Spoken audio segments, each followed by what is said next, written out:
So, welcome to part two. We will be covering ICE 101, agencies that collaborate with ICE, as well as what do I do if ICE enters a public area that I'm in. And we'll continue this pamphlet from part one. Agencies that collaborate with ICE. And so here we have a diagram, and it shows ICE, and then there's three separate organizations. The U.S. Border Patrol is the first one, the sheriffs or Maricopa County here in the state of Arizona, and then lastly the Phoenix Police PD. So as well as Transportation Security Administration, so TSA, and there's a smaller symbol here which I'm unable to read. Communities at risk. Those still in the U.S. after being ordered to leave, example, unexecuted deportation order, prior executed deportation order, people without lawful immigration status, example, temporary status, visa overstays, entered without inspection, people with lawful immigration status who have certain criminal records, for example, refugee, visa green card holders. We also so following the next stage, so in the public area, you must try to stay calm. Avoid behavior that can give probable cause. Ask if you are under arrest or if you can leave. If you are not under arrest, leave slowly. Do not give your full legal name unless detained. If arrested, do these. You are obligated to identify yourself. Give your full legal name. Do not give them permission to search your car or person. Do not lie or provide false documents. Do not provide documents from your country of origin. Try to obtain and carry any U.S. identification, such as a school ID, local library card, membership card from an organization, ID issued by a U.S. city, and or a bank card. Now we have another diagram and what to do if pulled over by ICE. You want to, in the stop sign diagram, you want to lock car doors. Do not open the door. Stay calm. Crack window to assess who is stopping you. If being stopped by ICE, you don't have to present a driver's license. Remember, you have the right to remain silent. Do not answer questions about immigration status. Deny any searches or entry into vehicle unless they have a warrant signed by a judge. Passenger's right. You do not need to present any documents and may ask to leave. Lastly, do routine car checks to avoid any reason for being pulled over.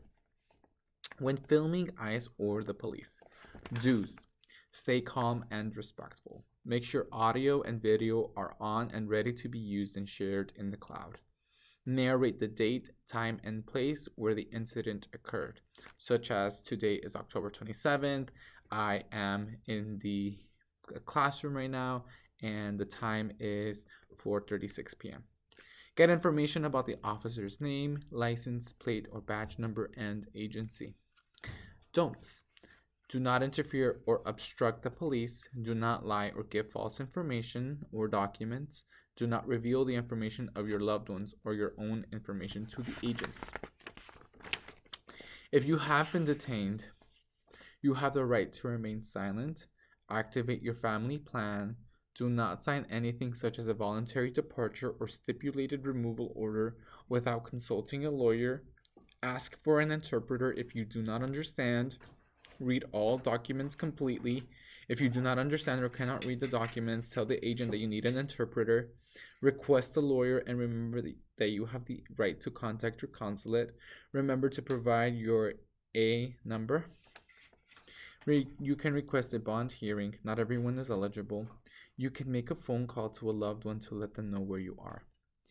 How to understand warrants, judicial versus administrative. ICE and police often use tricks, lies, or intimidation to obtain consent to search.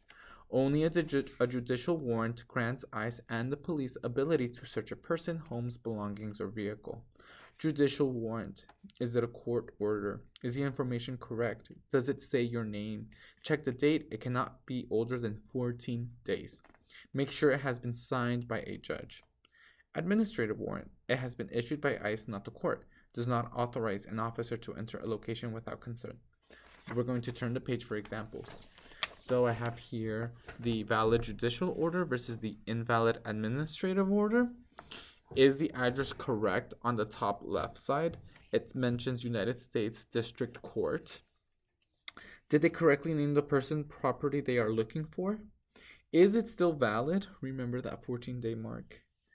Is it actually signed by a judge? Right here it says magistrate judge, U.S. magistrate judge on the bottom left. And then in the valid administrative order, these are visual signs that it is an immigration order. So, titled, it says U.S. Department of Homeland Security. There are empty boxes signed of authorized immigration officer, and I have determined that there is probable cause to believe that blank is removable from the United States. This determination is upon blank. I will share the resources in the next page. Video.